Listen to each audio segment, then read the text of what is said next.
सम्भाषणसन्देशसंस्कृतमासपत्रिकायां प्रकाशितानां बालकथानां ध्वनिप्रसारणम् इदं बालमोदिनी इति। वास्तविकाः साधवः।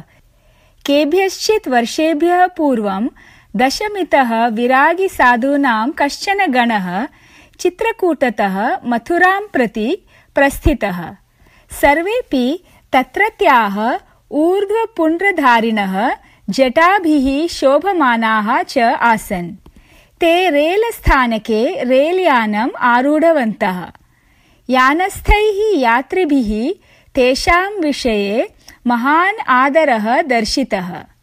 उपवेशनाय स्थानं तैः सारल्येन लब्धम्।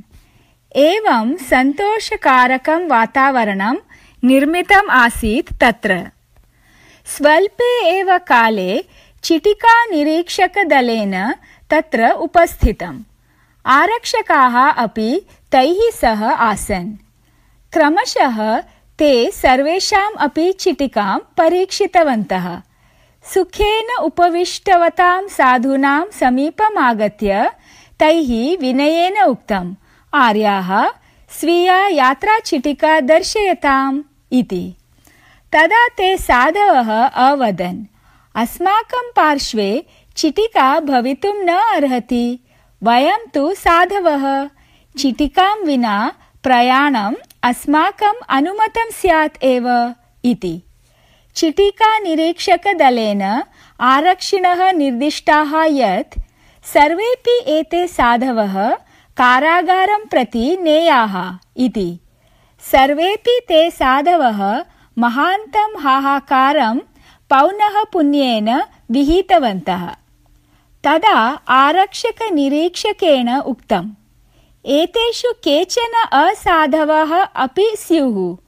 अतः सर्वान् एतान् कारागारं नीत्वा एतेषु के वस्तुतः साधवः इति परीक्ष्य ये साधवः स्युः ते एव मोचनीयाः, अन्ये तु धर्तव्याः इति। तच्च आरक्षिणः अङ्गीकृतवन्तः। ततः सर्वानपि तान् साधून् परस्परं रज्ज्वा बद्ध्वा आरक्षकाः जनपदकारागारं प्रति नीतवन्तः। तत्र च ते साधवः उच्चैः चीत्कृतवन्तः, अस्माकं बन्धनं कथं युज्येत्? अस्यामेव रात्रौ वयं सर्वेपि इतः मुक्ताः स्याम् इति। तदा तान् सर्वान् अपि आहूय आरक्षकनिरीक्षकेण उक्तम्, भवत्सु ये त्रिपुण्ड्रम् अपसारयेयुः, ये च कण्ठे धृतां रुद्राक्षमालां भञ्जयेयुः, तान् एव कारागारतः मोचयिष्यामः वयम् इति। ततः ते साधवः परस्परं समालोचनं कृतवन्तः। 8 साधवः आरक्षकनिरीक्षकस्य वचनस्य पालनम् अङ्गीकृतवन्तः।